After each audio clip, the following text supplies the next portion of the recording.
Today on AlphaMail Mondays, we're going to discuss Lil Nas X and his new shoe. Derrick Jaxn, We See You. UFC 260 and new, and the Hollywood Shuffle movie review.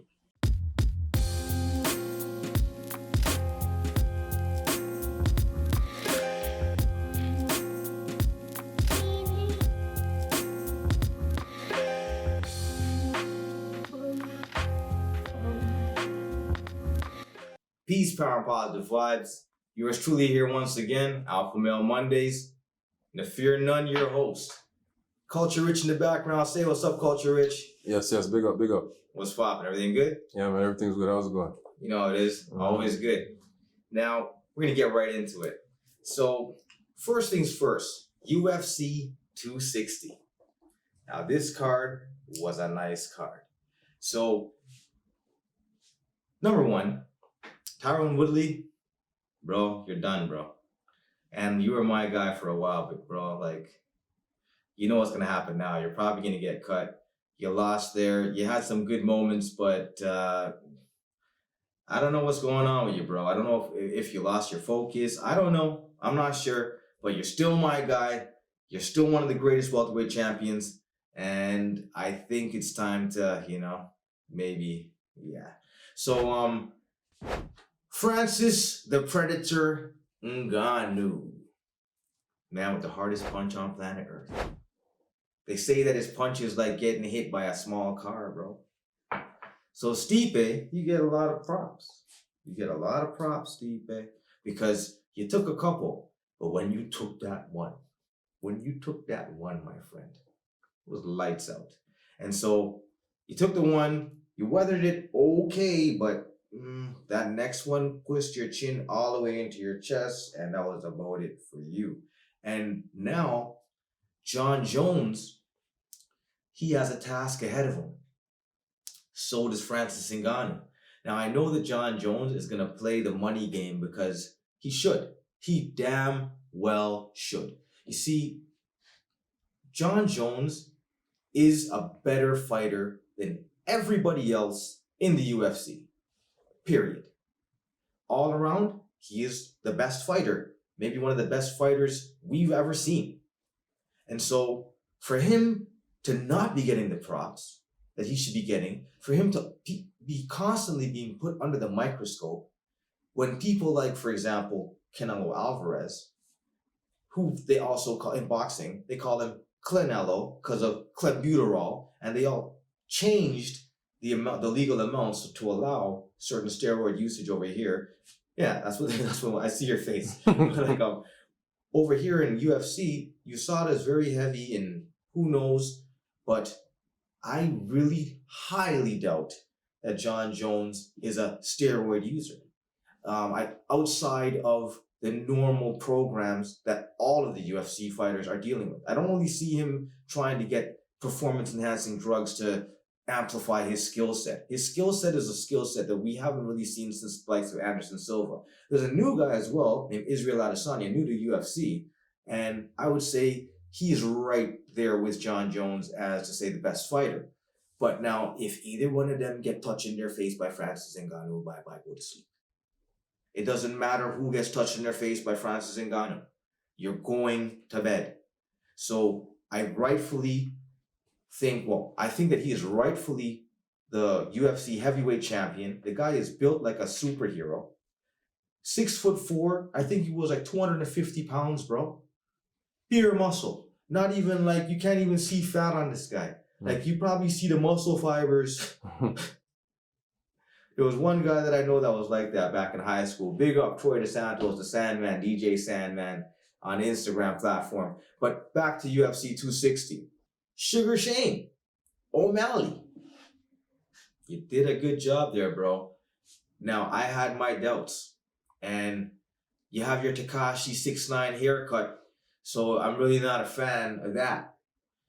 However, you are very skilled. I didn't believe you. I thought that the competition that they had you against was kind of suited for you to shine on. But when you fought a very stiff competitor, you had a problem. Now, I can't say you're not the truth, bro. You're the truth, man. I think that in this weight division, you're gonna have a lot of success. Let's see how it goes for you. I was impressed by your fight. You picked the guy apart. You did your thing, man. I really appreciate your fight. But back to the Predator and New. Now you have 3 African champions in the UFC. Okay, so now all of the excuses that, because I was saying this years ago. I think there's a podcast we talked about this on where I was mentioning that Nigeria had a population that was bigger than Russia and Ireland's combined. So when Dana White was saying, well, he has a whole country behind him, he has a whole nation behind him. Well, you have a whole continent behind these African fighters now. And in Nigeria, you have 2 champions. You have Israel Adesanya and Kamaru Usman. I don't see anybody beating Israel Adesanya for a while. I don't see anybody beating Kamaru Usman for a while. So those guys are going to be staples for a minute. So Nigeria is one of the I think it is the wealthiest African nation, no?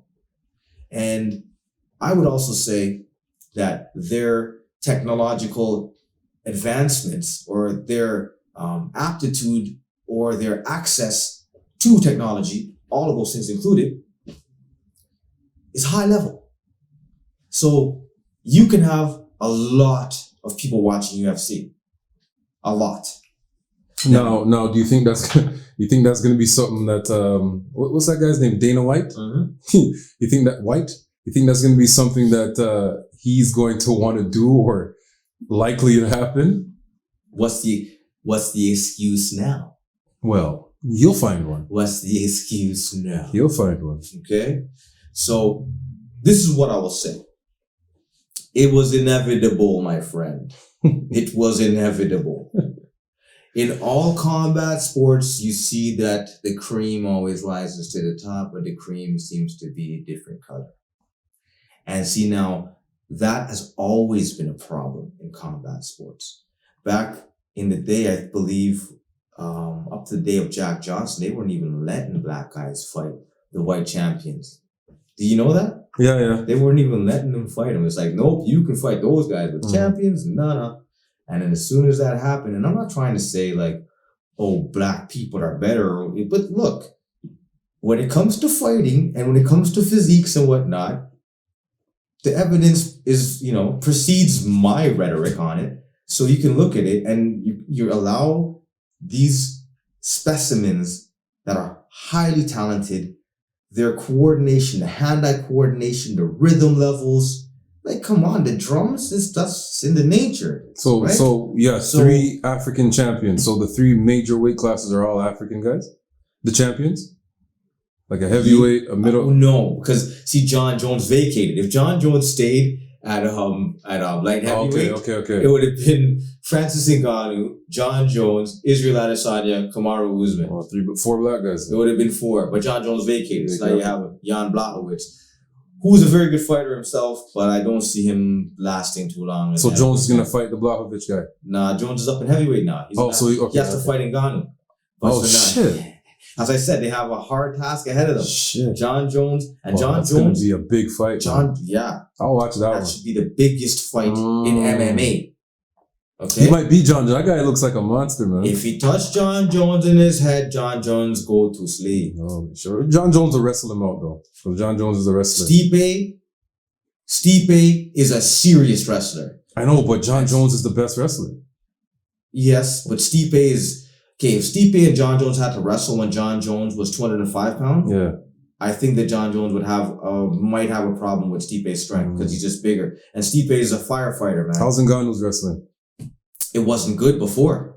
But it's better. Guess who's in his corner now, showing him wrestling? Who's that? Kamaru Usman. I think he's the best wrestler. And he's teaching Ngannou. Well, he's in his corner, right, for the fight. Well, so I would say that Kamaru Usman is probably the best wrestler in the UFC. Wow. I would say Kamaru Usman is probably the best wrestler. They were talking about stuff like Kamaru Usman versus Khabib, but Kamaru Usman will eat Khabib's food any day of the week. Khabib's not big enough. But either way, now you have Cameroon and Nigeria represented champions in the UFC. So are we going to bring the UFC to Africa, Dana? Are we going to bring the UFC to Africa? They got their vaccines in Africa? That's his excuse, bro. He'll probably use the Bro, vaccine. you just trumped me, man. Like, Oh, they have no they have vaccines. no How come- vaccines. We can't go. We gotta stay on the We island. can't go. White Island. Fuck out of here, bro. Yeah, but after all of this lifts, I don't know what, but this was inevitable. It was inevitable. And Francis Ngannou, maximum respect, heavyweight champion, salute, superior salute. And that's that for that. Now, being that this is Alpha Male Mondays, and there's a double meaning, a double entendre to the alpha male. So alpha male meaning the alpha male of the species, and alpha male meaning that I want the top tier male suggestions and questions and stuff like that to come in. And like email, alpha male, that's what we're dealing with here. So what is an alpha male? Now, generally speaking, this is what I would say. The alpha male would be the most desired male by the opposite sex of that species. Because the male is going to be the male and the female have to pair up in order to reproduce. So the female is looking for the top in nature genetic specimen that they can land to further their offspring. Now, because we've been socialized, we don't deal with nature a lot, like Coca-Cola and Pepsi ain't nature. So what we're dealing with is a social structure. So socially, so it doesn't necessarily mean the strongest anymore, but socially it means the one that is the most successful, let's say the most attractive to the opposite sex, as in the alpha male. So the one that's most attractive to the woman. So I would generally say you're looking at maybe 1 out of 10. 1 out of 10 is, so out of 10 people, out of 10 men, you would have one that's an alpha, okay? Now, that's 10% of men, give or take, okay? I would say you have maybe 10% of men that they would classify as the alpha. I would say maybe the top 20%. Let's say if we're gonna do that, that's an A, right? So you have A, B, C, D, E, A alpha. Let's go top 20%. How about that, okay? So now, I hear a lot of dialogue, rhetoric about what an alpha female is now. So we all know what an alpha male is, or we perceive what an alpha male is, and that is the one who's commanding, the one that the women want and the one that the men want to be like. Okay? So what is an alpha female? So we would have to assume, based on the criteria of what we just defined an alpha male to be, that an alpha female would be the lady or the female that the males desire most, the one that is most attractive to the males. And the ones, I guess, secondary would be that the females want to be like, because that is who's attracting all the males. To continue the genes and reproduce, yeah. Well, I don't know if it's about continue the genes and reproduce anymore, because we're not talking about nature. We're talking about social status, right? So social status, you're reproducing, but you're not really looking at the genetic. Well, I guess you are. But Ultimately, it's that. You know what I mean? Ultimately, it is that. Ultimately, you're it not is looking that. for the strongest genes anymore. Not necessarily strongest genes, but whatever social structure you're within, like you're saying. Yes. It's all about reproduction. Maybe the guy, well, in alpha male's case, the guy's rich, so he can provide a place for you to have your children and live comfortably, whatever. Money could be another aspect of what makes a alpha male or whatever. But well, I would say money is in this day and age, money is definitely one of the major factors that determines what an alpha male would be. One of the major factors. So is it the same for the alpha female though? Now this is the whole point, because what we were saying is that the alpha female would be the female that most of the males desire. However, when I'm seeing the depiction of an alpha female on most of the channels that I see on YouTube, and even when I'm seeing it on television or in just my experience in daily life, the definition seems to be an overly aggressive, overly assertive, uncooperative. So they're giving the attributes of the alpha male to the alpha female, like they're trying to bring it over to the. Well, they're giving the characteristics that make up the alpha male. Oh. But see, now they're missing the main characteristic, because the primary characteristic is you have to be the most attractive to the opposite sex.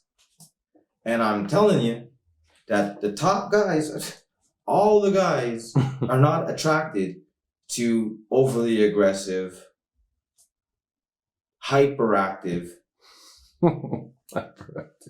Because you see, I remember back in the day, my daughter, this is a long time ago, my daughter told me that something about, look at that person, they're acting ratchet. And I said, ratchet? What do you mean they're acting ratchet? You mean wretched? Do you guys you guys don't even know what the word means and stuff? Like, you just heard that somewhere and your friends are repeating wretched and you think it's ratchet, because a ratchet is a tool. Like, it's a tool that you use, or like it's a cactus. I did a video about this many years ago, okay? So that ratchet behavior or wretched behavior is popular now. It's popular. And this is not to your advantage, my friend. This is not to your advantage, because men don't want that. Men will settle for that, but it's going to be a rough road for you. Trust me. It's not going to be an easy one, right? So the top men that you are looking for, because yeah, there's guys that accept that, but you guys don't even want those guys. You guys don't even want, you girls don't even want those guys. You ladies don't even want those guys. You want the guy. And so that guy, he wants something too. And so I'm telling you, the loud stuff and all that kind of well, the social norm is changing in society now. You have females graduate more. Females are more highly educated. Women are making their own money. You understand? Sometimes, a lot of times in relationships now, women are making more than the male, right? So it's a lot of things in society that's also changing in terms of why the females are. I don't want to say taking on male characteristics, because success is not a male thing. But if they're making the more money, success is success. Right. I'm not trying to say that they're so because they have success and they're acting like men. I'm just saying, women are making more than men. They're bringing in more. They're doing more in society and all that. So a lot of the concepts that we had maybe from the 40s and 50s and that of the stay-at-home mom and all that kind of stuff, a lot of that has changed, and the mentality of the women has changed a lot as well. And men don't give a crap. We still don't want it. Don't care. So like the men of means, the ones that can actually take care of you, the ones that all the women actually want, the ones that you're looking at on TV, those ones. You see, the ones that you're saying, wow, I'd love to be that guy. He don't care how much money you make. He don't care what your education is per se. He cares what you look like. Okay? And I'll tell you this, for the alpha females, all right? And this is gonna upset people, I guess, in some levels, but Alpha Male Monday. You see, for the alpha females, if you're looking at an alpha male, you're gonna give them certain characteristics. And some of that's gonna be, you're definitely gonna have some money, you're definitely gonna have some swag, you're definitely gonna be able to support and take care and protect. Definitely, 100%. For an alpha female, guaranteed, you're gonna be in good shape. Guaranteed you're going to be in good shape. Guaranteed. The 8s, 9s, and 10s, they're all in good shape. People will say, oh yeah, well, you can't do, the face. What about the face? Okay, there's not much you can do about your face. Like, there's not much. So that's fine. Like, that's fine. And that's because, like, look at my face. You know what I mean? Like, there's not much you can do about your face. But, like, you can do something about your body. And so I'm telling you, all 8s, 9s, and 10s, they're all in very good shape. So you see, you're saying that people are going to be upset about that, and I mean, our culture. Watch the comments. I understand, But what is like? Sometimes I think people don't really think like you can do something about your body. If a person that's an alpha is in shape, he's not going to date a Lizzo. You understand? He's not gonna, when he's going to the gym and you're making an apple pie. It's not cohesive to what the lifestyle is. So that's not anything to be upset about. That's just logic. But okay, the alpha, it's complete logic, right? Now, but the alpha male now, he doesn't necessarily have to go work out. Generally, he will be one of those guys. Yeah, you're right? Saying an alpha male. If he's an alpha male, he's definitely putting in that physical work. I don't know, because the alpha male, that's not one of the criteria. The alpha male doesn't have to be the good-looking guy. You know what I mean? He just has to be able to support, maintain. There's certain things, you know what I mean? So I wouldn't necessarily, because some girls say beauty's not the behold. They're not necessarily concerned. But for the alpha male, his woman, what he wants. He wants. That's to fit. Okay, well, think about it. To become an alpha male, or to become the top 10%, top 20%, okay? How hard do you think that is to do?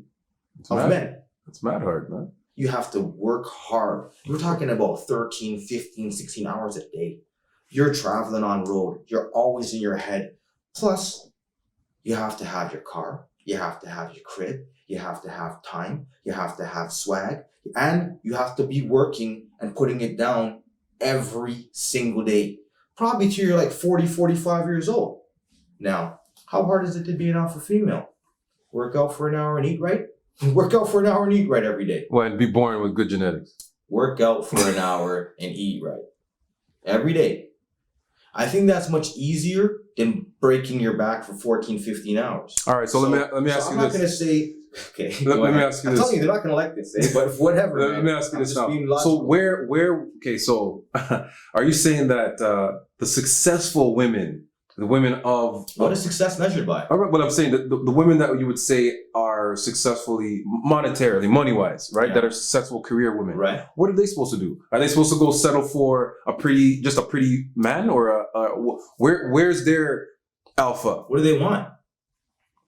And I guess we can't speak. What do they want? So 'cause I will never try to speak for a woman, right? Mm. But what is success determined by? Because if you have money but you're lonely, I don't think that's going to be cool. See, if men have money, they're probably not lonely. Like, you might say, well, and you hear all the talk, all the rhetoric. You hear all the, well, you have no idea how alone I feel. With my millions, I can't talk to people, and all this kind of nonsense that you'd be hearing. These guys are having fun lives. They're just pretending. Oh, how come they commit suicide? That's 1 out of 1,000. Okay, like, those guys that have money and are affluent and are well traveled, they're living their best life. And the sob stories that you hear are just generally sob stories that you hear, because you see, with a man, the woman will have, I don't know what the woman will have, but there's fantasies attached to certain things. Now a man will know, okay, you know what? I think that, so okay, for men, right? Because as I'm saying, there's always going to be a level of fantasy, right? Even with women and the men, right? So the women have a fantasy about who they want to be with, right? Now the men also have a fantasy. So the man will be like, I think that Meghan Markle. Oh, Meghan Markle again. That was for you, bro. Meghan Markle, jeez. Or Halle Berry, okay. Or Jennifer Lopez, or Serena Williams, or Beyonce, or Christina Milian. Okay? I'll never get a girl like that. But on the back page or that ad there, she looks kind of like that. $250. If a man really wants to get that, it's attainable. Hey, women are on back pages. Women are on back pages too. Yeah, sure. Like in the amount. Listen, not in the amount as we men. can talk about unicorns too if you want to talk about unicorns. Yeah. You know what I mean? I'm just saying. But like, how do you know women are on there? Or you have an ad there? They're calling you, buddy. You never seen him yet. This guy's a pretty good looking guy, man. I'm just playing, man. But see, when it comes to the fantasy part of it, the women are generally not going to get that guy.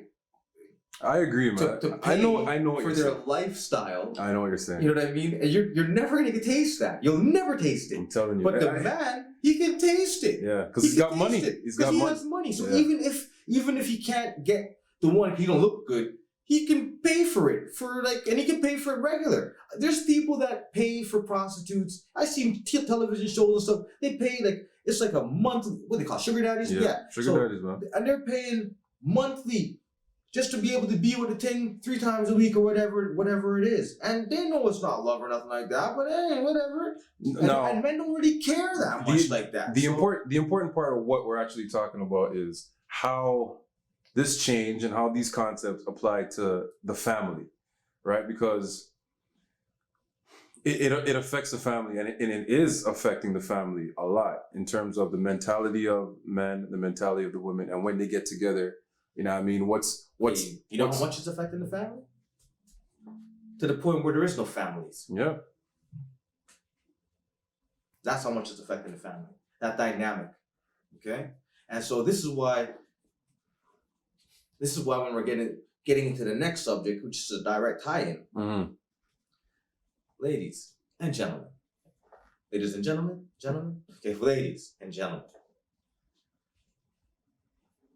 when your partner is telling you about how their gender moves, thinks, etc., just listen to them.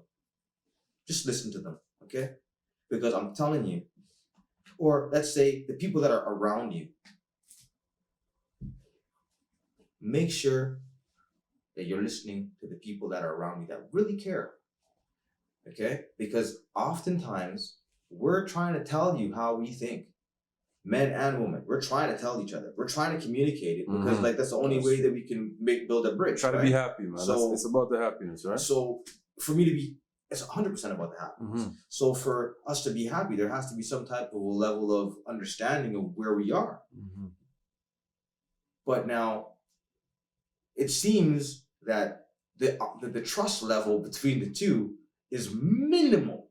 So much so that some dude could come on and tell you, no, guys aren't like that.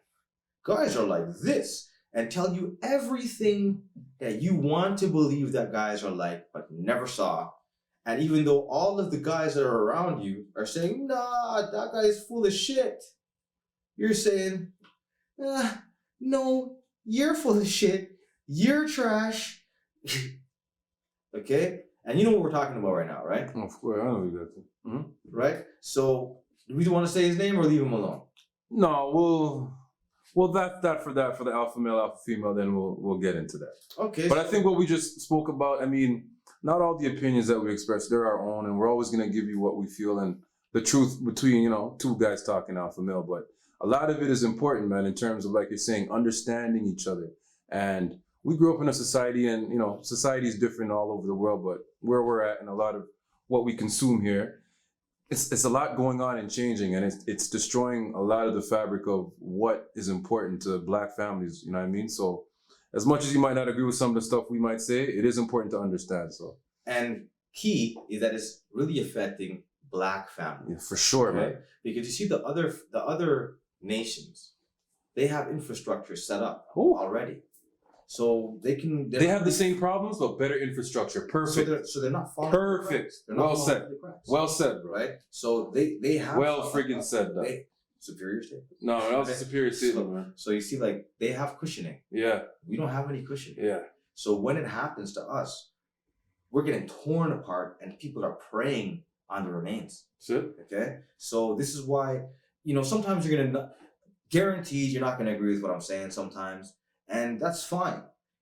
But I'm really not trying I'm not trying to be a leader, and I'm definitely not trying to, as my mom would say, shit you up. I'm not trying to tell you stuff that's garbage to try to put you in a different position, you know, like in a negative position.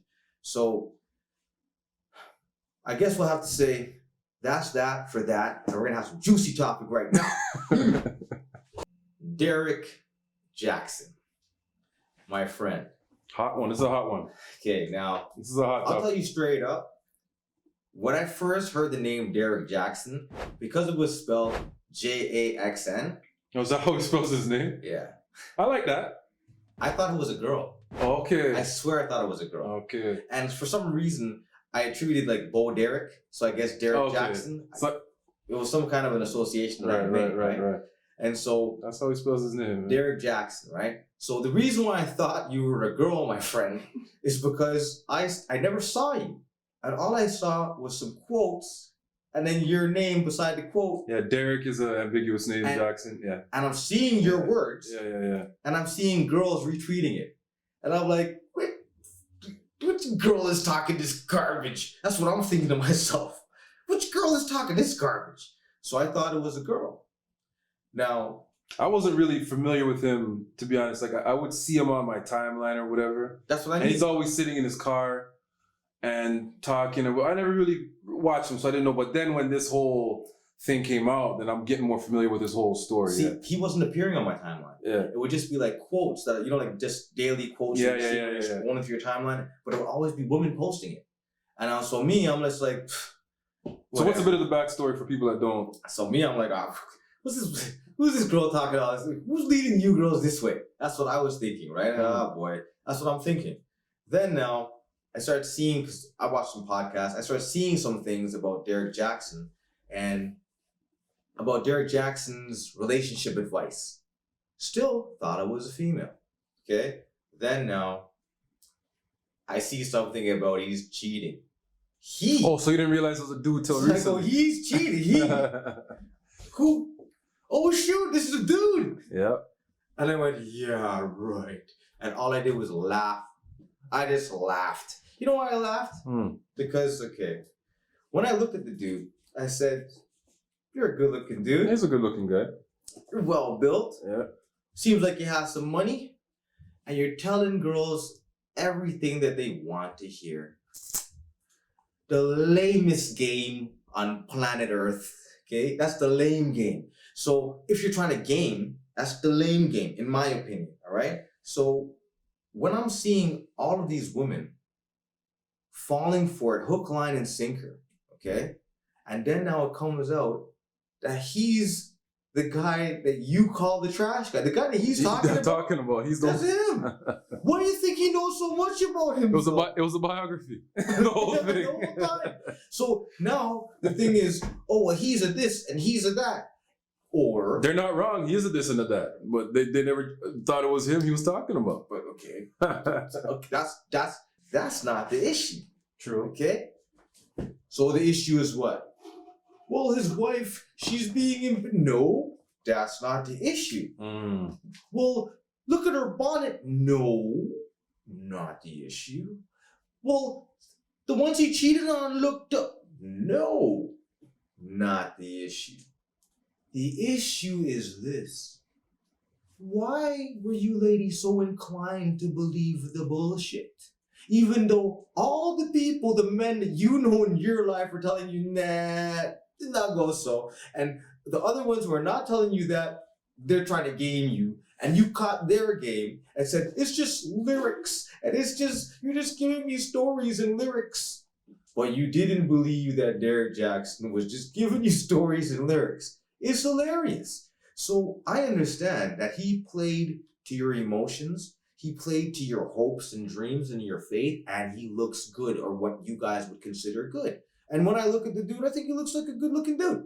Okay? So you just got played until you recognize or realize or understand why you were so apt and so inclined to believe this stuff.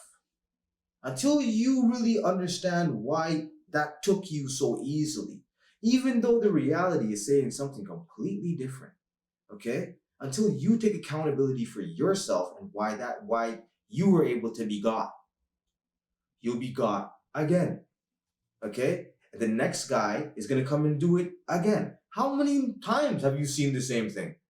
We've seen the same thing over and over again, but you just said, nope, this guy's different. And was he that much different? And this now is the funniest part of it. Everybody out here feeling sorry for his wife. How's that the funniest part? Like she wasn't in on it. She was complicit, you're right. I think she was. Complicit? Of course. She's in on it. Yeah. She lives with the dude. Yeah. How much times did he get caught already? Yeah, he must have got... She said that How much times did he get caught already? But you're getting money from the books, no? Right. So what, I'm going to just say, you know what? Nah, screw the books. No. You're going to just deal with the money and deal with the lifestyle. Like most of the high level people. The people that have a lot of money and whatnot. What? They're going to say, you know what? No, I caught him doing this, so I'm going to give up the lifestyle. Bullshit, you guys know what it is. Like, I'm not even a woman, okay? I'm not a woman. But I know that, you know, like, the competition, the jealousy between women. How do we know she wasn't cheating? Who cares? Who cares? Like, the animosity that women have with each other, the cattiness that women have with each other. Wait, you think that the wife is going to say, you know what, I'm gone, and let the mistress get the keys to the kingdom? Reap the benefits, yeah? So the mistress gets the keys to the kingdom now, right? And all you ladies telling her, leave him. Like you're not primed and ready to jump in, right? As soon as she leaves it, right? Like you're not primed and ready. I'll deal with that cheating a little bit. Oh, yeah, whatever. I'll get a mailman. Postman only rings twice, or whatever the hell. There you it know. is, man. There it is. Right. So, like to me, it's all poppy show. I think the best part was the reaction of the men. Oh man, it was like a Super Bowl or an NBA championship. It's like, because this guy's been shitting on men, and especially black men. And that's how you know. That's a black men. Most of the time, it was black men he's talking shit, and he would specifically say black men. Lamest game on planet. Right.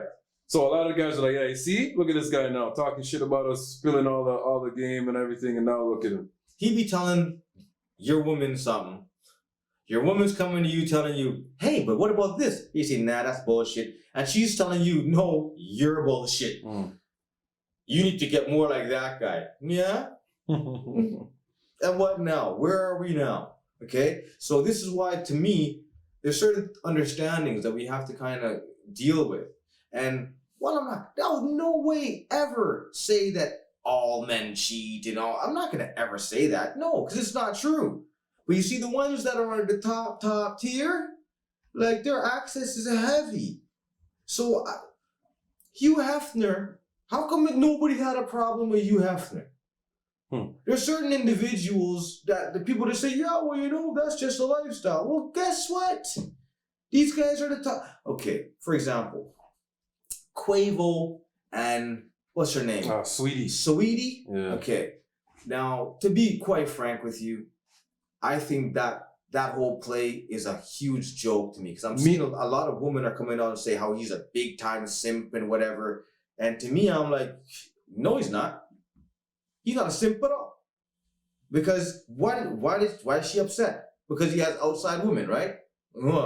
And then so now people will look at it, well, he spent $5,000 on this, he spent $10,000 on that. Okay, hold on. What bracket is he in financially? You think about it, all right? Because to make, let's say, $150,000 a year, you're in the top 10% of men, period, on planet Earth.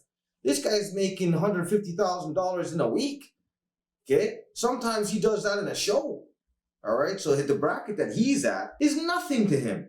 So what? She caught him cheating as well, Sweetie? I heard something like that. Yeah, I didn't really know about that. And she checked out. Oh, who knows, right? Yeah, but you see, when people are saying how he's a simp because he bought her a car, those things, you know how much presents he gets from companies? I heard kind of things. And exactly. I heard he took one of the cars back or something. He must have bought her a car and he took it back. But either way, like people are saying he's a simp because he has the money to do that. And guess what? He wanted to do it. And you see guys that have money, guys that have real money, we don't want... Guys, they ain't watching what another man's spending his money on.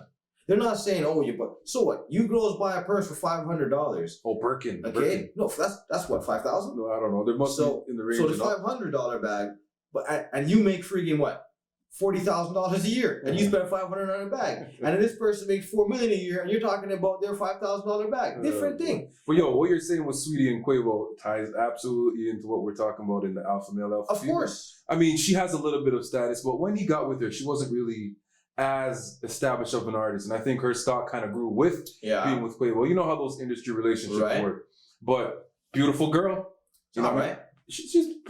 You love Meghan Markle, but you don't like Sweetie. Sweetie's a pretty woman. This is what I'm saying. Right. Okay, Sweetie, good shape. Sweetie's a beautiful woman, right? Yes. But the way that they're trying to carry on, like Quavo can't get better than her. The ones that cheating on her was better than her. I'm telling you. That's not what I'm talking about. I'm talking about in terms of how we're tying a man with certain assets. Right. You know, being able to maintain a woman. Like, I don't think if Quavo was making that $40,000-$50,000, Sweetie's even... Not even looking at the guy. All right, so it's the same program, right? And then now, if you think about it, Quavo hasn't really been popping for the last few years, right? So you know how those things go in the industry. Sweetie's probably being poised to be with the next star to propel her to the next thing, level, whatever. You know, and even Quavo said, you know what, I'll play ball. He said, I'll play ball. Yeah. And his tweet, he said something like, oh, don't worry, I'll play my part. Don't worry. Because what I think he's saying is, industry, don't rub me out yet, okay? Just give me a minute. I'll play ball and just chill. I'll come with another few songs. Give me a text. I mean, but I'll say this. I don't think that Quavo has been any type of a simp or anything like that. And I'll tell you ladies this, okay? When we're talking about the top 1% of earners or whatever, he's like at the top 0.1% of earners. So chances are you ain't never seeing that kind of guy. You're never seeing that type of present. Maybe for a night. for a night, sure. Okay, and that's if you look real good, Right. right? So chances are you're not going to be exposed to that. So don't even really worry. That whole situation that's a unicorn. That's not something that you're going to see. That's a Pegasus. You know what I mean? Like you're not seeing that thing. That's a Pegasus. Okay. Okay. You read too much of those, bro. Horned horse, winged horse is just something you don't see. Okay. So these are like very, very rare examples of people. So you're not going to really encounter that on the level that you think you're going to encounter that. So don't really try to incorporate that into your life and then calibrate that or calibrate your life your man that makes 40,000. Your man. You know what I mean? Like your man. What? Megan got a Birkin. Yo, So that was Sweetie's big thing. I don't want no man that works 9 to 5. That's kind of why I'm like, okay, this girl's a bird, bro. I don't want no man that can't buy me a Birkin. I don't want no man. Listen, that's fine, bro. To me, that's fine. That's fine. But okay, caveat: if you want that, look the part. And to me, Saweetie don't look the part enough to go on like she's going. Like your eyelashes. Anyway, I don't want to go because she is a beautiful woman. All right, she's a beautiful woman, and I have beautiful women in my family, and I don't like to talk negatively about people, especially black people at all. Right. But I'm trying to say is that there are many. Go to LA, come to Toronto, come downtown Toronto. Dime a dozen. Women are pretty out here. Okay, so, but if you want the Birkin, look the part. And be prepared for some cheating. Be prepared for some cheating as well. I don't know. I can't. What do you mean, man? What you mean, man? Okay, if that's all you're looking for, yeah. That's all you're looking for. If you don't want no man to be a 9 to 5, or you want a man that's gonna give you that Birkin, he's got money. He's got options. So you better be prepared for the what's his name? Be prepared. Derrick Jaxn. Yeah. And the Quavo. It's the same thing we're seeing every day. So be prepared. The Birkin is a heavy load to bear. The Birkin is a heavy load to bear. That's a superior statement. Now, see, now we have to make sure that we let the ladies know, because I have daughters. Okay, there is definitely hope, and you can definitely land the man of your dreams, 100%. But what's your dream? What's your dream? Because success, as we were talking before, is measured by what? Measured by what? So who knows what you think it is? So I'm not going to tell you what success is to you, but what are you looking for? What is your goal? What is your objective? What do you want? What is the result that you're looking for? And chess all day, play or be played. That's that for that. Now, tying into what we were just talking about, the reason why so many people have access to the lives of other people that are somewhat ordinary is because of social media and the social network. Unfortunately, it has been designed in a manner to make you addicted and to destroy your sensibilities and to reduce your confidence and to program you similar to the television.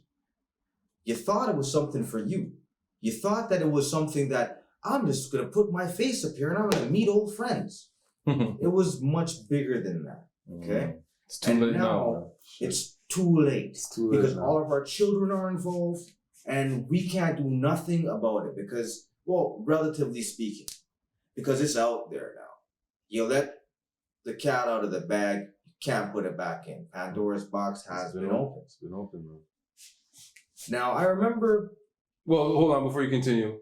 This is coming from a couple guys that are actually on a social media platform right now. So right now, we're not holier than thou, but we're not saying anything you wouldn't agree with. So. However, yeah, when I say nobody's holier than thou to me. We're all the same. That's right.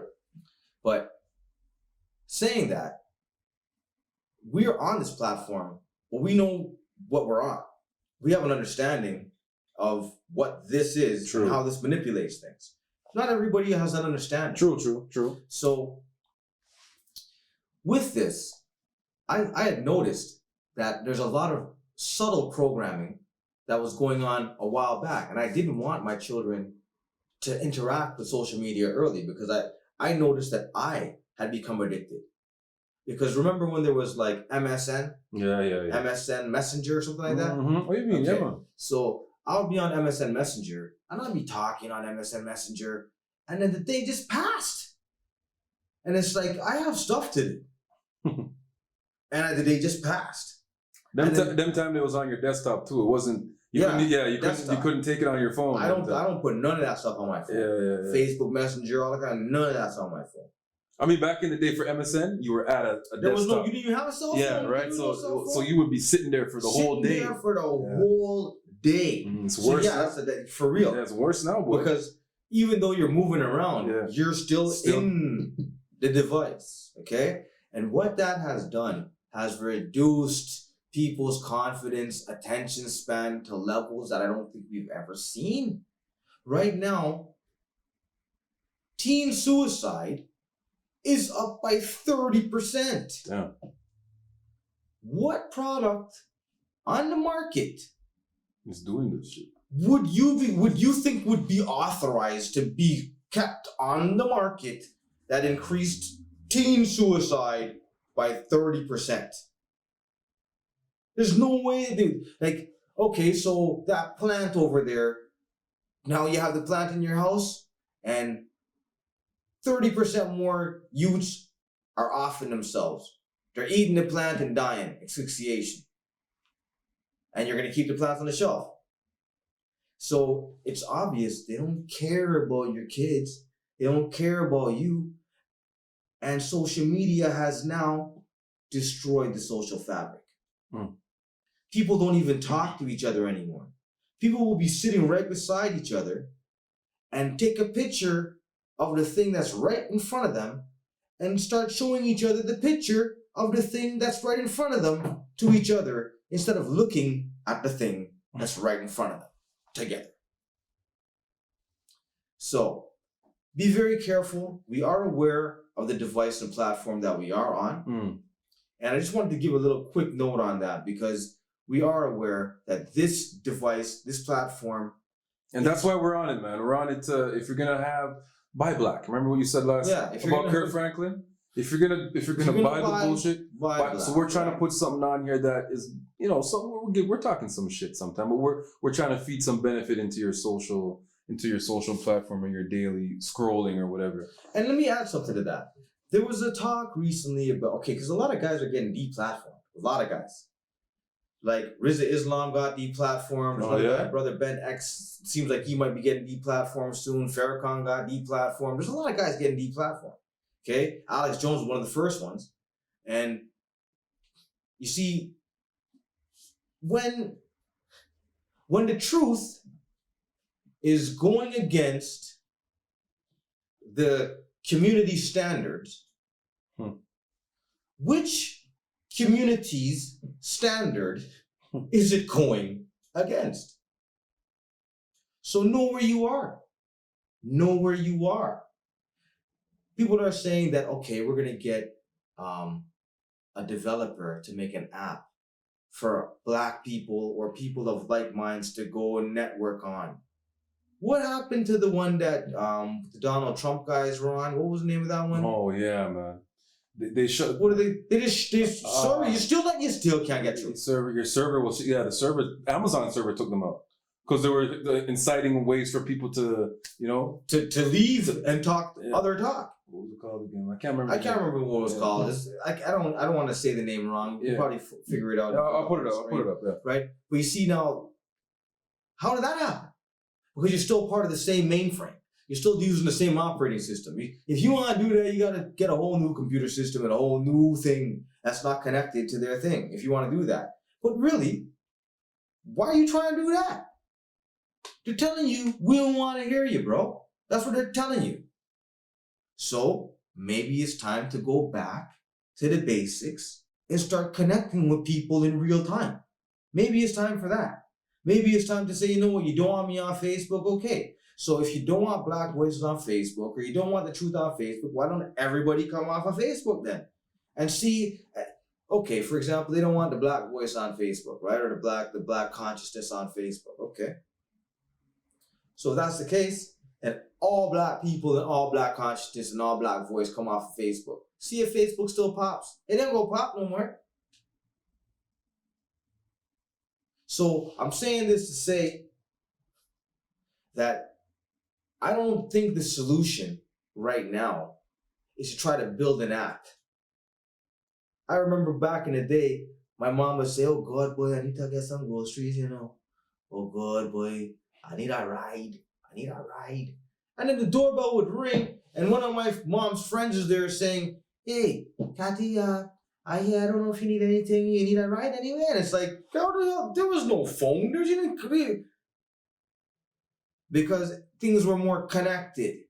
The social fabric was strong. Now it's very, very weak because we're trying to use electronic devices to be the buffer between nature. And it don't work like that. So that's that for that.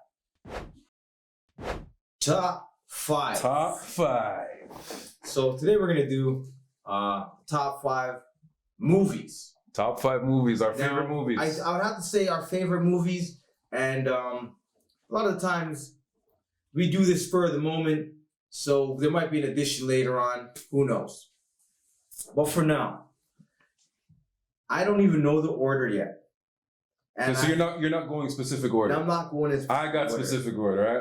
I'm committed to these 5 here. Well, you can So go. you want to give me a minute to write some numbers? No, you're good. You're good. You ain't got to come. You just do your thing. Do your thing. Sky. So number 1 I have here. Number 5, or your number. Okay, so number 5. Number 5. Yeah. Number 5. I would have to say Star Trek II, The Wrath of Khan. Okay. Now, that movie there, I think was one of the best Star Trek movies that was ever made. Ricardo Montalban was Khan, and Khan was a superhuman from the 1990s that was genetically engineered to be stronger, smarter, faster. And Captain Kirk outsmarted him, like usual, and dashed him on a planet that was barren with his team. And so then Khan was able to find the captain, and that was a serious flick. That the way he dealt with that, I'll never forget the imagery of there was some organisms that would go into your ear and attach to the base of your brain or something, and now you can be controlled by the handler or whatnot. But yeah, that's my number 5 movie, Star Trek II, The Wrath of Khan. Good pick. For my number 5, I'm going with The Godfather. Godfather is a bit, there's many Godfathers, but the first Godfather, I think, the way it was shot, the acting, some of the scenes, the dialogue. I mean, that's got to be on a lot of people's top 5 or even top 10 movies. Yeah, I would say that's probably on a lot of people's. You know what I mean? There's not much you have to say about The Godfather. It began the trilogy. A lot of quotable lines from that movie that still a lot of people still quote to this day. Offer you can't refuse and stuff like that, and Mr. Corleone and all that. So Godfather, I won't say much. Everybody knows Godfather is a great movie. That's my fifth favorite movie of all time. Okay. Now I feel like I have to reevaluate my list. Do your thing, bro. But I'm not going to. I have my thing here, and we're going to go with this. Number 4, I would probably have to say Hellraiser. Hellraiser is your 4th one. Okay. Clive Barker. Wow. Clive Barker. I used to read all of his books. Okay. I think that his depiction of hell is probably one of the most esoteric and exoteric at the same time. He fit the role perfectly. He brought that in proper. And it's just like, perfect for it. I think like in the 80s they made Hellraiser. And I remember seeing Pinhead, and it was very gory, and the Cenobites, and that movie is I've seen it. Okay, put it this way. Every single Hellraiser movie that's been made, I've watched it. Every single if they brought out a Hellraiser sequel on television or Netflix, I'm watching the whole. Because you read all the books. Well, not even just because I read all the books. He didn't only do Hellraiser. Okay. He did a bunch of books. My favorite book by him is actually called Imagica. And there was another book called Weave World. But Clive Barker he's a really good author. Like his writing is top tier. So Hellraiser, that whole trilogy, to me is on the Mount Rushmore of horror movies. So I would have to say number 4, Hellraiser. Good pick. Okay, I'm gonna go my number 4, and I can watch this movie any time of day, wherever I am, whatever mood I'm in, and it just gives me such a feeling and such a vibe every time I watch it. My number 4 pick is Paid in Full. I just love. Yeah, Paid in Full is wicked. I love this movie, bro. I want to put it higher, but for me, there's a couple movies, the 3 movies ahead of it. It was hard for me to put it at number 4, but I really like. It's like the movie gives me a vibes every time I watch it. Yeah. The quotables from that movie, you know what I mean? The quotables from that movie are the lessons learned from that movie. You understand? Paid in Full has to be on my list, and I think I might watch it after we're done this. Number 3. Okay. Now this is a hard one for me because I have 2 here. I'm gonna have to name both of them because I put them probably both in the same level. Okay. I'll take it. Exorcist and Terminator. Terminator's big. Okay. Terminator's big. So, Damn, I forgot Terminator. Terminator is like that's we're both making each other reevaluate this. Yeah. That one hit me. That one got me. So you see, Exorcist, I will never forget that movie. My dad is a serious guy, but I'll never forget the time. Dad, and now I'm putting you on blast here for doing it to me. I think I was maybe 10 or 11 years old, and I'm whining to my dad. Dad, but I want to watch a movie with you, Dad. Dad, but I'm big now, Dad. I'm big. I can watch it with you, Dad. My dad's like, boy, this is movies that are real serious, man. Boy, you can't watch this with me. This is for big people, man. You can't watch this with me, boy. Go to your bed. But then I never get to watch movies. I always want to. So I'm being that guy, right? Being the little suck. My dad says, all right, come sit down. So I come and sit down beside my dad. And so I'm watching this movie and I'm not happy about watching this movie. I'm not happy at all. I'm like, I'm scared, but I'm big. I'm scared, but I'm big. And then this girl's head turns all the way around. And then I'm like, whatever. Stay right here, boy. You're not going out. Please, you're watching this with me tonight. Tonight you're watching with me, boy. I know. And I like, go to your bed. So I'll never forget that. Exorcist. And then Terminator, similar level. See, I'll never forget the scene where the Terminator now cuts his eye out in the bathroom in the sink. Like, these are things that in my lifetime I can see every scene in my brain. Like, I could see it. They impacted me heavy. And Terminator ties into another one that is on my list. It ties into one of mine too. I have a feeling. Yeah, I thought we would have that in common. I thought we would have at least one. Right? Yeah. Okay. All right, so my number 3, love this movie. I could watch it at any time. Is Get Out. Get Out for sure. Get Out. High levels. Get Out is a high level movie. If you look at the amount of detail that the writing and the cinematography in it, there's so much detail and hidden little gems and Easter eggs hidden in the movie that if you can spend so much time breaking down and analyzing that movie. It's I think it's Peele. Is it? Yeah. Jordan Peele did an amazing job with the movie. One of becoming one of my favorite actors. I'm not sure of his name. The guy from Fred Hampton movie, the star of Fred Hampton movie, the star of Get Out. Really good acting. Which one? The star of Get Out. He's really growing. I'm really taking on to watching anything he puts out. I enjoy his work. I do too. English dude. Yeah, set his name up on the bottom. I put his name on. They know who I'm talking about. Yeah, we all know him. The storyline, amazing storyline. The way it ties into the social fabric of now. It's just a great movie. Well, I broke down that movie on levels. I was gonna do this podcast before, a different setup, and I have like I think maybe 4 or 5 pages, and I break that movie down. Like Wow. there's so much, Man. like you can break it down every 5 minutes. There's something heavy. And Something so heavy. it's like Man. that movie is a very serious movie. Yeah, that's my number. That's my number 3. Yeah, I big that movie up. Mm-hmm. Yeah, these lists have to be reevaluated. Now, my number 2 and number 1, I don't think this is gonna change. Okay. Okay, so number 2, I would have to say 2 and 1 are very interchangeable. Give me your 2, I'm gonna bro. say number 2, Fight Club. Oh, I was gonna put that on mine. Good pick. Fight Club. Yeah, Fight Club's epic. Because that movie's very, very deep. Mm-hmm.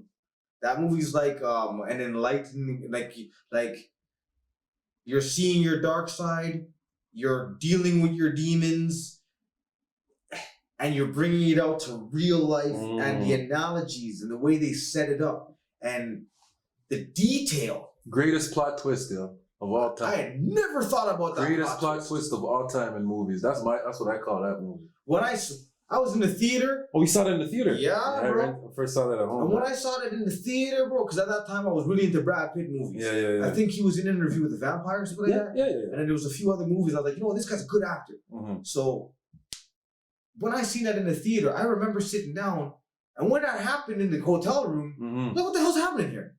Like, it threw me for a loop for a second. And then you seen the montage. And I was like, wait. Yo. Amazing. Yeah. Right? And it's showing you that you know what you're doing. You know what you're doing, even if you don't know what you're doing. So there is a control mechanism that they were talking about inside there, that your subconscious is going to take control. Mm-hmm. If you don't take care of yourself, your subconscious will on a level, right? Great so movie. that's number 2 for me. Great movie. My number 2, and I suspect, well, my number 2, The Matrix. The Matrix to me, I think, I'll speak for myself, but The Matrix to me was like, you know how you're just talking about Fight Club, where it's just like, it's kind of like, it puts you on a different type of level of thinking. Yeah. Matrix. I think it had a lot of revolutionary thought for a lot of people that watch it in terms of the system that we, not much to say about Matrix. It's an all-timer. And it's my number 2. I'll tell you this, that's my number 1. Yeah. Okay. There you go. And so that movie there was like a whole bunch of books that I had read put into 2 hours of a movie. Right. Okay. And it ties to Terminator, which I didn't realize till a couple years ago. Bro, okay, let me show you. When I saw The Matrix, the first thing I said to myself was, wait. So The Matrix happened, the machines took over. No, sorry. Terminator happened. Yeah. The machines took over, and then they took.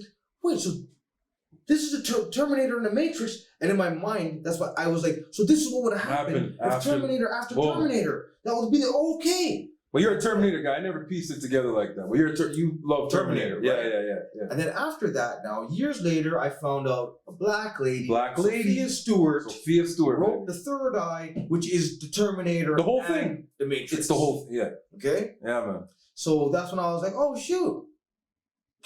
That's a heavy lady too. Let's talk about her for a second. Sophia Stewart is a heavy. Very heavy. Very heavy. She is basically like a shaman. She's basically like she talks a lot about her. I'd have to say that. Yeah, she speaks a lot about her connection with nature through her native ancestry and all that, and what she was told and taught about how to do certain things and channel certain things. And she was a woman that would see certain things as a child, the future and all these different things about people and the future to come and all. So that's why she wrote comic books. Amazing woman, man. She's definitely an amazing woman. I just know that they did her wrong. Oh, but she got hers in the end. I don't know if she got hers. She got hers in the end, but she's not allowed to disclose how much. I don't know, bro. I don't know if she got hers. I think she got hers. I don't know, because there was supposed to be a big studio, a whole bunch of stuff that was supposed to happen, because she's owed a lot of money. We're talking like billions of dollars. Okay? So I don't see the studio. Maybe that's Tyler Perry's studio. So like, you know what I mean? I don't see that. I doubt it, Doug. I doubt it too. I don't see it, right? So I think they really screwed her. And I think that, you know, like, okay, put it this way. I said it before.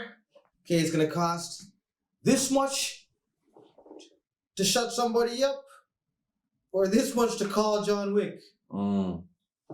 So, you know what I mean? So I don't know. I don't know. But I still think that she's a genius and one of the best storytellers that we have come across in our generation. For sure. So Matrix is your number one? Number one. I already know you're number one. How you said it right. I already told you. Yeah. If you're a podcast and you watching our podcast, you know my number one movie of all time, the greatest movie ever made, Coming to America, baby. Coming to America for me. I don't care. People laugh at me, but I don't care. Coming to America to me, I mean... That is up there, man. That is definitely up there. Why I say it's the greatest movie is because of the effect it had on me in terms of just the imagery of seeing Black excellence, you know what I mean? And the whole storyline and the comedy and all that is nice, but to see, you know, Black people living as kings and queens was not something that I seen a lot growing up in media. So for me, I was like, wow, bro, this is what we came from. This is what, I mean, it seems kind of weird to say that because it's just a stupid Hollywood movie. But you only saw it in pictures. In pictures, right? And not even that many pictures. Not many pictures. And not in school. And not in school. That's maybe if your parents had some stuff. You understand? Right? So I got to big up Eddie Murphy and all the people that did that movie and everything because it really had a great impact on a lot of people. I don't think just me. And I don't think a lot of people would attribute it to that kind of impact, but psychologically and subconsciously, it's had a big impact on the Black community, I think. I think you're absolutely correct. Yeah. And this is tying into something, but we're going to deal with this in the subsequent podcast. So that is our top 5 this week. That was lovely, man. That was good. You got a couple movies you reminded me of? Top 5 next week. This is going to be top 5 for next week. What we got? Top 5 sitcoms. Top 5 sitcoms next week. And that's that for that. So... Lil Nas X is all over the news right now. Oh boy. And to be honest with you, I don't pay much attention, but when I was scrolling down my feed, I just seen too much. And then somebody came into my store and I was like, "Do you see Lil Nas X's new shoe?" And I'm like, so we're gonna do the Lil Nas X thing, all right? So we're gonna watch the video because there's a video tied to this whole thing. I guess it's a ploy for marketing his music, I guess, Lil Nas X. So let's watch the video and then we can... I'm pulling it up right now. Yeah. And already, I'm not really looking forward to it, but let me not be biased. Okay, let's go. Let's take a look. It's only 3 minutes, right? 3 minutes and 10 seconds? Yeah. Can't kill me, right? Let's see. All right. In life, we hide the parts of ourselves we don't want the world to see. We lock them away. We tell them no. Graphics are very well done. We don't. Welcome to my terror. I caught it bad just today. You hit me with a call to your place. Ain't been out in a while anyway. I wanna sell what you're buying. I wanna feel on your ass in the wire. I want the jet lag for fucking and flying. Shoot a shot in your mouth while I'm riding. Call me in the morning, call me on the way. Call me when you want me, call me when you need. Call me at my own name, I'll be on the way.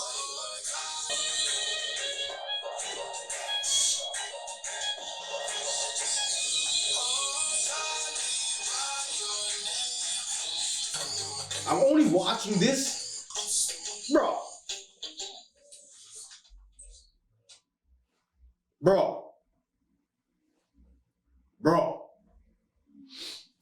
I would like to say I'm upset with you for putting me through that, but continue.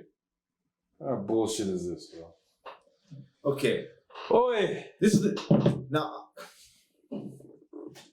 lot. That's a lot, man. This is a lot, right? This is a lot, okay? Now, first things first. Who's your audience, my friend? Who's your audience? That's not appropriate for anybody. Who's your audience? Oh. So, okay, yeah, we know the era of the shock jock and all that kind of stuff. Okay, sure, we get it, okay? The music is mediocre. That's not even mediocre. You're doing him a favor. Nah, to me that was shit. Bro, the amount of garbage that comes out these days, that music is mediocre. That was in line with the garbage. That music is on par with what I hear, okay, on the radio regular. It's on par, okay? The melodies, I can hear them in my head, but I don't even want to repeat them because I don't even know what he's saying. But like the melodies that's going on in there, they're mediocre. Shit. Okay? Yeah, I'd be inclined to say shit too. Shit. But you see, like the thing is that I'm saying on par with what's going on. With what's going on right now.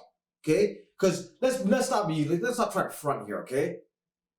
There's no Isaac Hayes and Curtis Mayfield going on right now. Okay? So, like, you know. Apologize to Isaac Hayes and Curtis Mayfield for even mentioning them. In this bullshit. nonsense. Go on, okay? go on. So, the imagery. Number one. The first thing I said is the graphics are very well done. And the graphics are very well done. Mm-hmm. So that's where you're going to catch people with the graphics. But what are you showing them with these graphics? See, I remember a time there was graphics, 93 till infinity. Remember that when they came out, it wasn't graphics, but I mean the scenery, the imagery of 93 till infinity, the Social Mischief. That was like, wow, this is something different. This is something new. I could see this. I could see something similar here where this is something new. What are you on, bro? Okay? Now, this is what I'll say.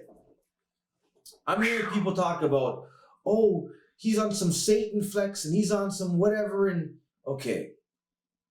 This is what I would suggest, or this is what I would have hoped the reaction to this would be. Look at this jackass. Cancel that idiot. And done with the talk. But it's not. The talk is amplified. The talk is, he's a Satanist. He's a this. He's a that. Okay? And when we all should know by now that the Judeo-Chrislam stuff is just boxes. And boxes that you can be manipulated through. When you start to say, oh, well, he's into Satan, all the woke stuff you want to talk before, well, he's into Satan, is nullified now. Because the higher-ups still know, oh, you're still part of that Judeo-Chrislam modality, and we can still get to you. So, yeah, run the program. Continue with the program. Run the program. Nothing new here, bro. Because there's nothing new. Nothing new. Like, there's a reason. Okay, this is no different than Madonna in her Like a Prayer video. This is no different than that. Marilyn Manson. No, but remember Like a Prayer? I remember Like a Prayer. It was a big thing, huge. So, because she's defiling Jesus. Right. She's Oh. whining on Jesus. And Right. And even though Jesus is black, buddy, bruh. All right, let me say this. Let me say my little part. Like, first, I'm upset with you that you... Listen, bro. I mean, sometimes... I'm upset with me too, man. Yeah. What did I watch, fam? What the hell was that, bro? Oh, that was too much for my... That's too much. So anyway, I'm going to judge it on what it is. Lil Nas X, he's a musician, and I think the music was not good. All right? I don't think the music was worth me watching that. I think definitely not. I think he was focused more on his and the message, the imagery. and the shoes coming out. He knew the song I'm gonna make doesn't even really matter this time because I have the shoe coming out. That'll be the talk. I'll put some devil imagery in my thing and I'll be trending for a couple of days and whatever. Lil Nas X, I'll give him this. He's a great internet personality. He's very good at marketing himself in whatever manner or fashion he needs to. He's very good at it. His musical acumen, I'm not sure about. The Old Town Road hit, but since that, I'm not sure of his musical talent, where it lies, what he's really done to see that to progress as a musician. This is showing me regression as a musician. I'm not seeing anything that, and being a guy that has children following him, according to most of his fans, I mean, maybe he's trying to break out of that mold like most of them do, but then the feminizing of the black man again, the same old program. It just wasn't worth the 3 minutes of my time, and not even worth us freaking reviewing it, but here we are. Okay, but let me give you this one here, okay? Just so that the people could understand where I'm coming from on this. You see how you didn't want to give him the credit for making a mediocre song? Shit song. I never said it was mediocre. I know. You didn't want to give him the credit for I said he made a mediocre song. And when I say mediocre, I'm saying run of the mill because that the mill right now is bullshit. Bullshit. So whatever. But I'm going to say this. I completely disagree with you on a couple things. Okay. Okay? And you know why I disagree? because he did not choose not one damn thing. He did not make one thing up. He did not write the song. He did not make the video. He did not produce his shoe. He did not come up with one idea. What he did was spread out, okay? My God. And then take it. Oh. And when they said, yeah, this is what you're going to do. This is how you are going to influence black culture. This is how you're going to influence little kids. He's just saying, yep, yep, yep, yep, yep. That's all he's doing. Remember in Sesame Street? Yep, yep, yep, yep, yep, yep, yep, yep, yep, yep, yep, yep, yep, nope, nope, nope. Remember those ones? Yep. Yep, yep, yep, yep. That's Lil Nas X. Okay? So I don't give him credit for making up none of this stuff. Your shoe with the blood in it. Yeah, there's a human blood. Somebody brought this shoe with the you. How do I know? And who cares? How do I know? It's human blood. How do I know? That's a talk. That's a talk. So what I'm gonna go take the sneaker and then gonna go scrape off some of the sample, go send it into forensic lab, and then see was it really human blood on my shoe? Nobody's doing that. Right? So all this is just marketing, and what he was successfully able to do is have us talk about him. And the only reason I'm talking about him is to say this. The next time we see this type of shit, just change the channel and cancel the program. Because we don't have to sit on. I'm mad he got a view off of me. I think that added to his. I would have never. I just seen it on my timeline too much. I should have watched our podcast from last week for 3 minutes more than watch that. 100%. You're becoming a little problem, Lil Nas X.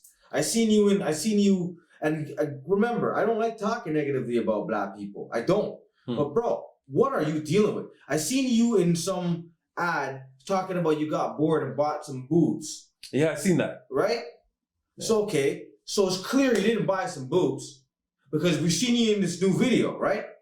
So why are you even saying that nonsense? Because you want to shock people out? Yeah, that's what this thing is, You want to shock people out? Why don't you shock yourself? So, Lil Nas X. Beyond the time that I spent critiquing your garbage, you will get nothing further. That's that for that. Today on the Hollywood Shuffle, we're going to talk about a very good movie, or documentary, something like that. I think it's very important to be seen. It's on Netflix right now. It's called The Social Dilemma. Many of you have probably seen it already. I would say that this is a must-see. I made my children watch it because it condenses a lot of information that I'm aware of and have researched into like an hour and 40 minutes. And it's very easy to watch, very palatable. The individuals who did it, they're engaging, and I find the way that they cut from scene to scene was done very well. And what they're talking about is the impact of social media on the general public. Okay? And how like kind of like a little bit of the background of how social media was created and it's constructed and what it was constructed for. Yeah. Okay? And so when you have these mainframes or these entities collecting all this data, where's the data going? Right. Okay? That's one of the first things. But beyond that, what is being programmed? What's the program? So the Social Dilemma kind of goes through that. Now, I think it could have been a bit more informative with certain stats. The only reason I say this, and I know they have to go in baby steps, and it might have been too much, and their editors, I'm sure, are better than me at editing. I don't edit. That's your job, right? So there was something I seen a few years ago on YouTube, and it's by a gentleman by the name of Sam Vakner. And it's called The True Toxicity of Social Media. And when I watched that, he was basically giving me the stats and the facts, or not giving me, or disseminating facts and statistics that I had already in theme thought to be true. I already knew that social media was messing with people's minds and that it was an addiction and certain things, but he was giving me the stats and the scientific studies and showed you what the reasoning behind the invention of social media, when it really started, etc.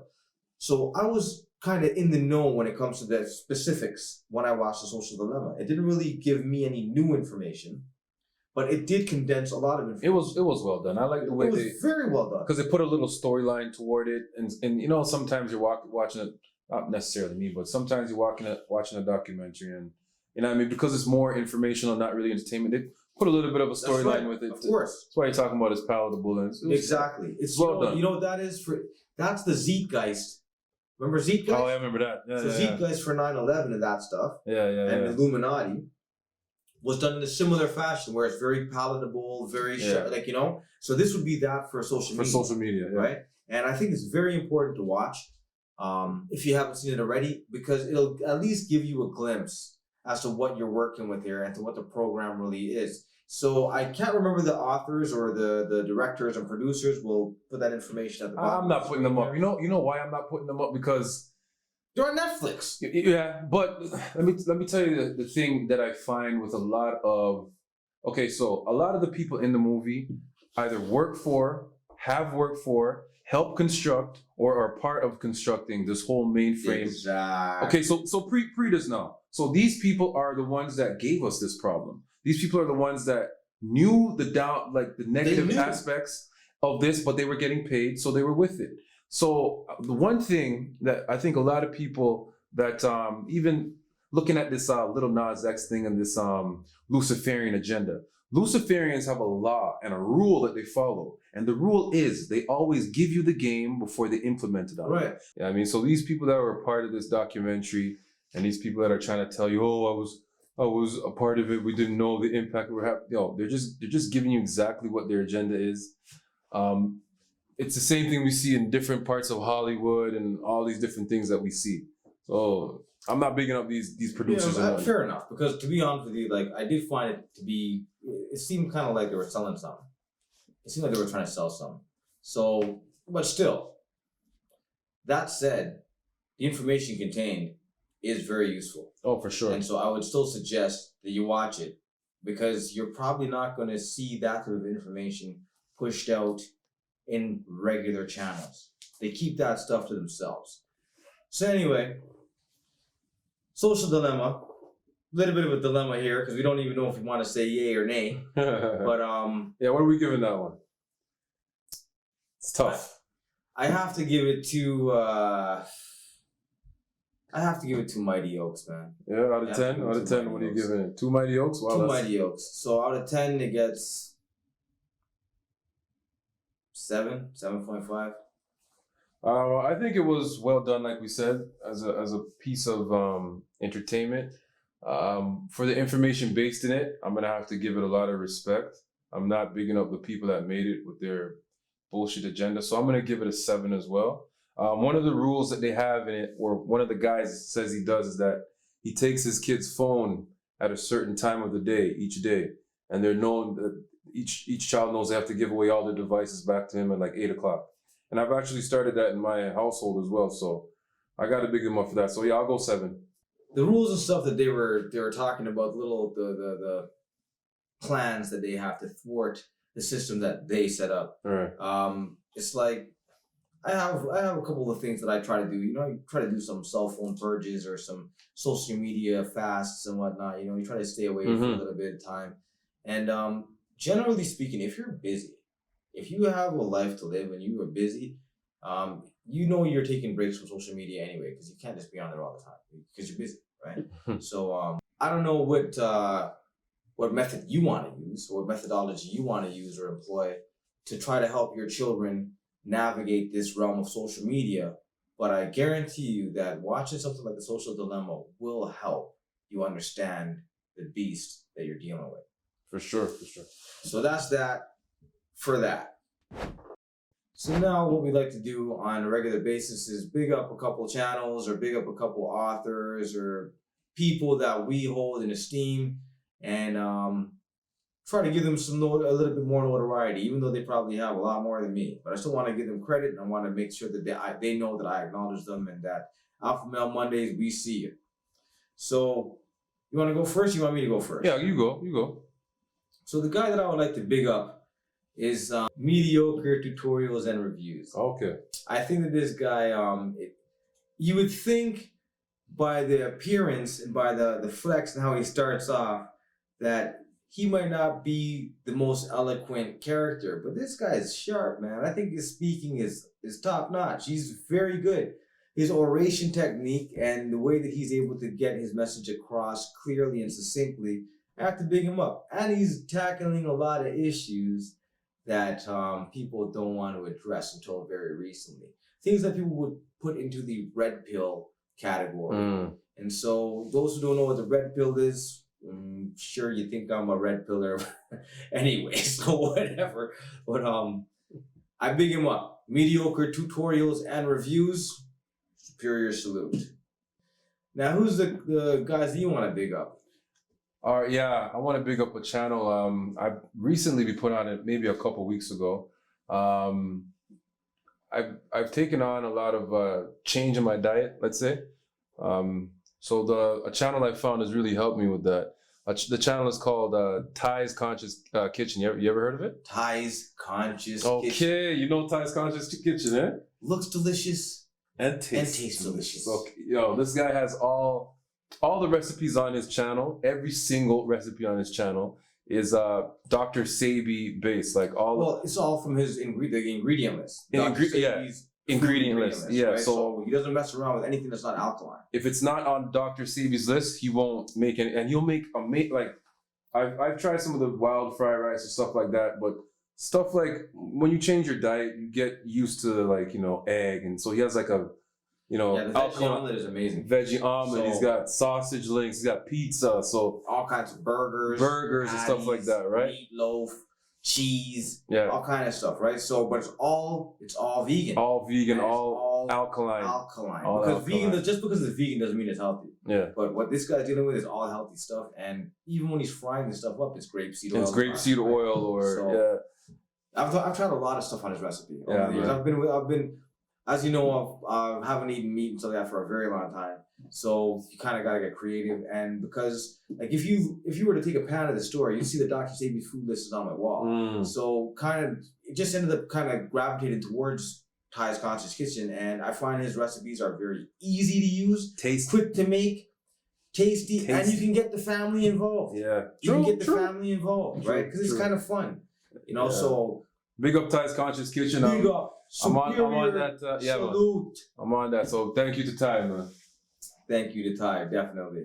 So anything else for the night? That's it, brother. It's wrap. That's it. We're gonna wrap. So okay, remember guys, like, share, superscribe, ring the bell, all that stuff. And that's that for that. Peace, power, and positive vibes once again, every single time. And we love you.